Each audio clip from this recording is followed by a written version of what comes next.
പൊതുമേഖലാ വാട്ടർ സർവീസായ നാമ വാട്ടറിൽ സ്വദേശിവൽക്കരണം ശക്തമാക്കാൻ ഒരുങ്ങി ഒമാൻ തൊഴിൽ മന്ത്രാലയം. Authority for public services regulation, നാമ വാട്ടർ സർവീസസ് എന്നിവയുമായി ചേർന്ന് സംയുക്ത പരിപാടി ആരംഭിച്ചു. ഒമാനി പൗരന്മാർക്ക് 885 തൊഴിലവസരങ്ങൾ സൃഷ്ടിക്കാനുള്ള പദ്ധതികളും ഇതിൽ ഉൾപ്പെടുന്നു.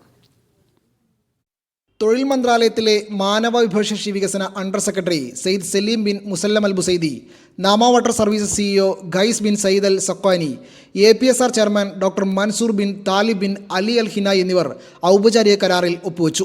2 ഘട്ടങ്ങളിലായാണ് പരിപാടി നടപ്പിലാക്കുക. ആദ്യഘട്ടം ഇതിനകം ആരംഭിച്ചിട്ടുണ്ട്. 379 തൊഴിലവസരങ്ങൾ വാഗ്ദാനം ചെയ്തിട്ടുണ്ട്. രണ്ടാം ഘട്ടം നാമ വാട്ടർ സർവീസസിൽ 406 തൊഴിലവസരം കൂടി സൃഷ്ടിക്കും.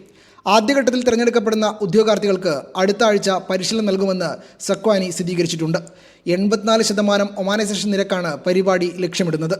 ജലസേചന മേഖലകളിൽ തൊഴിലന്വേഷകർക്ക് കഴിവുകളും പ്രായോഗിക പരിചയവും നൽകുന്നതിനാണ് ഈ സംരംഭം രൂപകൽപ്പന ചെയ്തിരിക്കുന്നത്.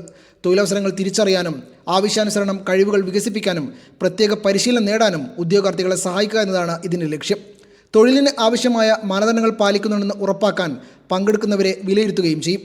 ഒമാനികൾക്ക് സുസ്ഥിരമായ തൊഴിൽ സൃഷ്ടിക്കുന്നതിന് ഈ കരാർ മുന്നേറ്റം നടത്തുമെന്നാണ് കണക്കുകൂട്ടുന്നത്. Media 1, Muscat.